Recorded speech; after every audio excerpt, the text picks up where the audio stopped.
آپ لوگ اکثر اخبارات میں دیکھتے ہیں کہ پولیس نے فلاں کوبہ خانہ پہ چھاپا مارا اور 5 تتلیاں اور 4 تتلے پکڑے گئے.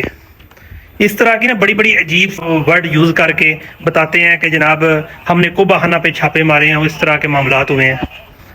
پھر ہوتا کیا ہے کہ وہ کیس جج کے پاس جاتا ہے. پھر جج کیا کرتا ہے کہ ان کو پہلے تو ریمانڈ پہ بھیجتا ہے, پھر اس کو سزا دیتا ہے یا جرمانہ کرتا ہے. بڑے معاملات ہوتے ہیں. لیکن جب بندے باہر آ جاتے ہیں نا سزا کے بعد, اس کے بعد اپنے خاندان میں نظریں ملانے کے قابل نہیں ہوتے. اس کے علاوہ ان کے خاندان کے رشتے, فیملی, ان کے بہنوں کے رشتے, ہو گئے بیٹیوں کے رشتے, ہر جگہ پہ نا ان کے لیے یہ بڑا معاملات بنتے ہیں. کل میں دیکھ رہا تھا کہ عمران خان کو جس نے عدت کیس میں سزا دی ہے, جیسے بھی دی ہے, مجبوری میں دی ہے, جو بھی ہے, اس کی 6 ویڈیو انٹرنیٹ پہ ریلیز ہوئی ہیں. وہ وہی کر رہا تھا جس معاملے میں وہ سزا دیتا ہے. میں سوچ رہا ہوں کہ قاضی اگر ایسے کام کر رہا ہے تو پھر اس کو آفیشیل کر دینا چاہیے, اس کو لیگل کر دینا چاہیے, جس طرح یورپ کے ممالک میں ایک خاص ایریے کو اس کام کے لیے متعین کیا گیا ہے. یا پھر اس طرح کے معاملات ہیں کہ ہاں بھائی گھر کی 4 دیواری کے اندر کوئی اس طرح کا معاملہ کر سکتا ہے وہ. لیکن نہیں, ہمارا ملک ہے اسلامی جمہوریہ پاکستان. ہم نے اسے اسلام کے مطابق چلانے کی کوشش کرنی ہے. لیکن نہیں, ہمارے نظام میں انصاف ہی کوئی نہیں ہے.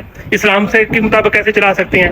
ہمارے نظام میں عوام کی سہولیات نہیں ہے, اسلام کے مطابق کیسے چلا سکتے ہیں؟ ہمارے معاشرے میں کرپشن عام ہے, اسلام سے ہٹ کے ہے. ہمارے معاشرے میں قتل و غارت عام ہے, اسلام سے ہٹ کے ہے. ہمارے معاشرے میں سیاسی نظام نہیں ہے, اسلام سے ہٹ گیا. جس طرح علامہ اقبال نے کہا تھا, جمہوریت ایک طرز حکومت ہے جس میں بندوں کو گنا کرتے ہیں, تولا نہیں کرتے. تو اس کے بعد آپ سمجھ آ جاتی ہے کہ جمہوریت ایک کس چیز کی ہے. اگر کسی بندے نے جمہوریت کو عمل درآمد کیا ہے اور پاکستانی 74 سالہ تاریخ میں ایسے ہوا ہے 3/4 میجارٹی کے ساتھ ایک بندہ اقتدار میں آیا ہے, تو اس کو جس کو اقتدار میں آیا ہے اس کو اقتدار سے آنے سے پہلے بھی اس کے کارکنوں کو اٹھا گیا, اس کو جیل میں ڈال دیا گیا. اس کے بعد اگر آ بھی گیا ہے, اس کے اقتدار ملنے والا تھا تو اس کو کھلے عام رد کر دیا گیا ہے. پھر جس کے کہنے پہ رد کیا گیا ہے وہ بھی ہاتھ اٹھا گئے ہیں. آج انہوں نے بھی کہہ دیا ہے, پوری دنیا کے اخبارات میں آ گیا کہ عمران خان کو ناجائز جیل میں رکھا ہوا ہے.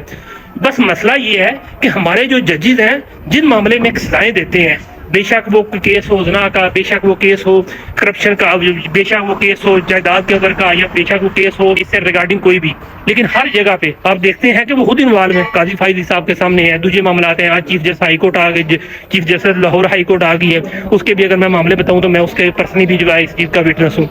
تو بس یہی کہنا تھا کہ ہم ایک نظام کو لے کے چلیں, یا اسلامی نظام یا پھر دوسرا, لیکن اس کے لیے ہماری عوام کو نکلنا پڑے گا, ہم کو فیصلہ کرنا پڑے گا. اور یہ انقلاب سے ممکن ہے. اور انقلاب کس نے لانا ہے؟ عوام نے. یہ کسی لیڈرشپ نے, ان کے قائدین نے نہیں لانا, کیونکہ جو لا سکتا تھا وہ جیل میں ہے. سب سے پہلے اسے جیل سے نکالیں, پھر اس کو فالو کریں. عوام کو سٹیپ لینا ہوگا. فی امان اللہ.